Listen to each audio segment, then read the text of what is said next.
Introducing Royal Caribbean's newest ship, Icon of the Seas, the ultimate family vacation. The ultimate 6 slides, 8 neighborhoods, 0 compromise vacation. The ultimate never done that, can't wait to do it vacation. The ultimate chillin' by a different pool every day of the week vacation. This is the Icon of vacations. Icon of the Seas, arriving in 2024. Book today. Come seek the Royal Caribbean. Ships Registry, Bahamas. It's time to say goodbye to hold music and say hello to fast customer support with Service Cloud. With trusted AI and data working together, you can skip long wait times and deliver efficient, personalized service right away, all while keeping support costs low and more customers happy. Reimagine your customer support with the #1 AI CRM for service. Learn what's possible at salesforce.com/products/service. This is Optimal Finance Daily, episode 2564. Our Retirement Expenses. Where Does the Money Go? Part 1, by Darrow Kirkpatrick of caniretireyet.com. And I'm your host and personal finance enthusiast, Diana Merriam. Merry Christmas if you're celebrating. I have a bit of a longer post today, so I'm going to split the article up, reading the first part today and finishing the rest tomorrow. So with that, let's get right into part 1 as we optimize your life. Our Retirement Expenses. Where Does the Money Go? Part 1, by Darrow Kirkpatrick of caniretireyet.com. What will it cost you to live in retirement? You may be asking this question as you plan your future. You could try to answer it by looking at national statistics on living expenses. The Consumer Expenditure Survey from the Bureau of Labor Statistics is widely cited. But truly, you are the only one with the key to the riddle. And the best answer will come from tracking your own actual expenses. To get you started, I'm going to review our major retirement expenses by budget category. Maybe our lifestyle is similar to yours, maybe not. But it can be helpful to hear how others live and then compare their experience with yours. So I offer this view into our financial life. Take it for what it's worth, an example, but not a prescription by any means. Spending is a very personal area. No doubt some will be surprised at what we do and don't spend money on. But the details of our own finances aren't the important part here. Use these numbers and the following discussion as reference points to assess and challenge your own living expenses. For starters, do you know what those expenses are? Are you comfortable that they reflect your true priorities in life? And do you or will you have enough saved to fund them in retirement? The big picture. When I discuss our expenses later in the article, I'll be giving our long-term averages or our target for each spending category. In any given month or year, we might stray from these averages, plus or minus, by a healthy margin. We might spend more because we've had an emergency or a splurge, or we might spend less because we found some bargains or decided to save for later. Our current retirement budget, assuming we lived in a paid-for house, is around $4,500 a month. To simplify this discussion and related comparisons for most people, I'll deal with housing costs separately.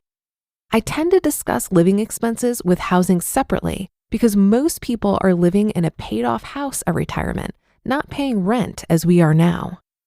To get you thinking about your own expenses in comparison, let's break this down. Major categories. Number 1, groceries. We spend approximately $850 a month at the grocery store. This figure also includes a fair number of non-grocery items, such as household and personal supplies. So perhaps 75% of that number is strictly food. Nevertheless, it's a lot of money. Some people feed themselves on far less.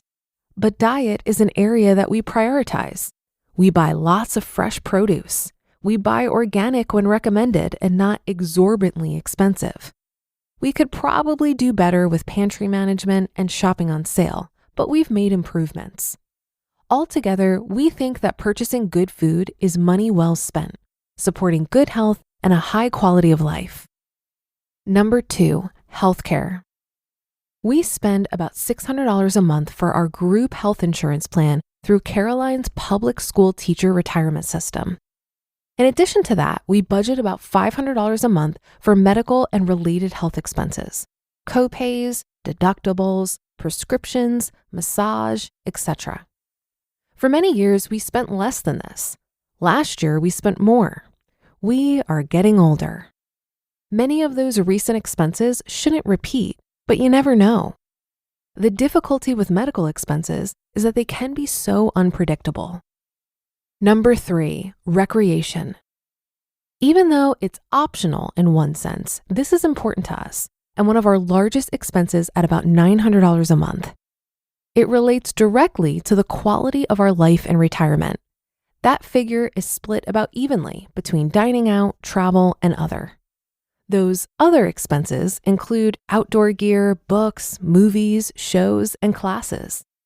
In a pinch, we could reduce our recreation expenses to virtually zero by eating at home, restricting travel, and focusing on free entertainment.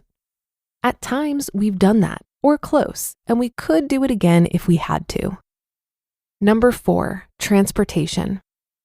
Routine auto expenses have dropped substantially thanks to our new urban lifestyle. We currently budget just a little over $100 a month for gas, and most of that is spent while traveling. We can go most of a month now on a single tank of gas. We also budget about $200 a month for auto repairs and maintenance. That was higher last year due to our older vehicle needing an unexpected major repair. And we pay about $70 a month in auto insurance. So total transportation-related expenses come to about $370 a month. Number 5, home, office, phone, internet. We spend about $500 a month on home and communications. We don't put money into decorating our place the way some do. Still, we need furnishings occasionally, and we have routine maintenance and yard expenses. We throw some money at Verizon and Comcast, the only high-speed internet in our area, each month. We know it can be done cheaper, but these services are vital to our mobility, to my blogging business, and our quality of life. So far, we haven't had the incentive to experiment with cheaper alternatives.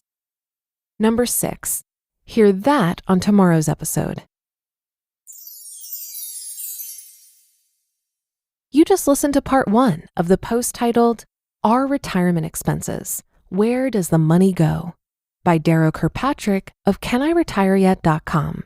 If you use Mint to track your expenses, you've probably heard the news that they're shutting down. But I've got better news, and you've got options. Monarch is the top-rated all-in-one personal finance app.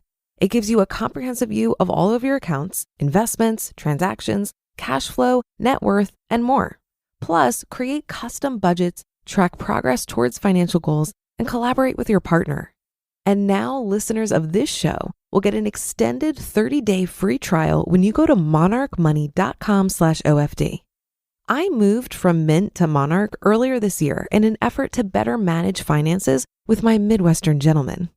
I really like that we each have separate logins as it enhances our ability to have full transparency with each other. After trying out Monarch for myself, I understand why it's the top-rated personal finance app. So go to monarchmoney.com/OFD and get an extended 30-day free trial. That's monarchmoney.com/OFD for your extended 30-day free trial. Labor strikes, climate change, your beat-up office printer. What do they all have in common? Come on, it's all about the money. Economics is everywhere and everything, fueling our lives, even where we least expect it. If you're a fan of Optimal Finance Daily and are curious to learn something new and exciting about economics every week, I recommend you listen to the Planet Money podcast from NPR. Planet Money is a different kind of world where the complex economy actually makes sense, where human stories supersede abstract theories. For example, credit scores may sound complex, but Planet Money can give you simple tips so that you can make better financial decisions. And Planet Money also answers some of life's burning questions, like, will AI take over our jobs? And why are Christmas trees so darn expensive?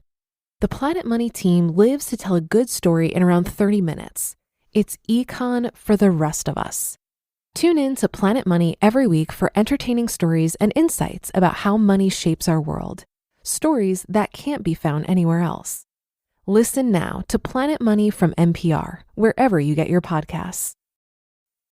This article provided yet another reason why tracking spending is one of the most beneficial behaviors when it comes to managing your finances. If you don't know where your money is going now, it's going to be really hard to do any kind of meaningful financial planning. Tracking your spending allows you to grow awareness and mindfulness around your money and spending at every stage of your financial journey. When you're accumulating for retirement, this simple act of tracking can contribute to changing problematic spending behaviors. Last year, I attempted to help a friend get a handle on her finances. And the thing we worked on first was tracking spending. Initially, we built a completely unrealistic budget because she had no awareness of where her money was going. So she way underestimated how much she spends in a month. In our follow-up meetings, when we would review her income and expenses and reconcile that with how much was left in her bank account, it would be off by hundreds of dollars. Why? Because she wasn't tracking spending comprehensively and in the exact moment of making a purchase. More accurate tracking cut her problematic spending in half because she learned how to spend intentionally versus mindlessly swiping her debit card. But that's just the first half of this post. So be sure to come back tomorrow where we'll finish up this post and where your optimal life awaits.